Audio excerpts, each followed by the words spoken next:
বাংলাদেশ ক্রিকেটে নতুন আগুন, তামিমের পাশে সতীর্থরা বিসিবির কর্তার বিরুদ্ধে বিদ্রোহ। বাংলাদেশ ক্রিকেটের বিতর্ক যেন শেষই হতে চায় না।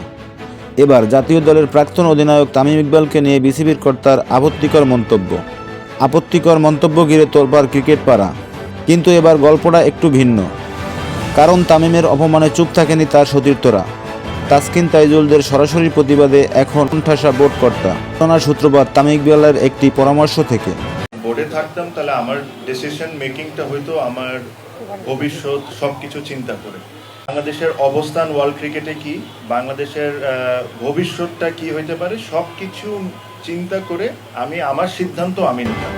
আসন্ন বিশ্বকাপ নিয়ে বোর্ডকে কিছু গঠনমূলক পরামর্শ দিয়েছিলেন দেশসেরা এই ওপেনার, কিন্তু সেই পরামর্শ ভালোভাবে নেননি বিসিবির প্রভাবশালী কর্মকর্তা এম নাজমুল ইসলাম। তিনি তামিমকে উদ্দেশ্য করে ব্যক্তিগত আক্রমণ এবং কটাক্ষ করে বসেন, যা মুহূর্তেই সামাজিক যোগাযোগ মাধ্যমে ছড়িয়ে পড়ে।